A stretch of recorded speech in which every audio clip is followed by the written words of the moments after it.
இந்த கடையில் கிடையாது செருப்பு தலை திருப்பாவியா கிடையாது சாப்பிட கிடையாது இன்னைக்கு யாரும் கடை போட மாட்டாங்க யூடியூப் தான் அது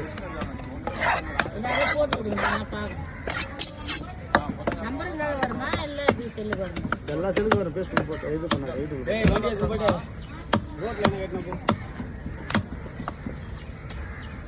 யார் இருப்பாங்க இது ஒரு ஹோட்டலுக்கு போகுது இது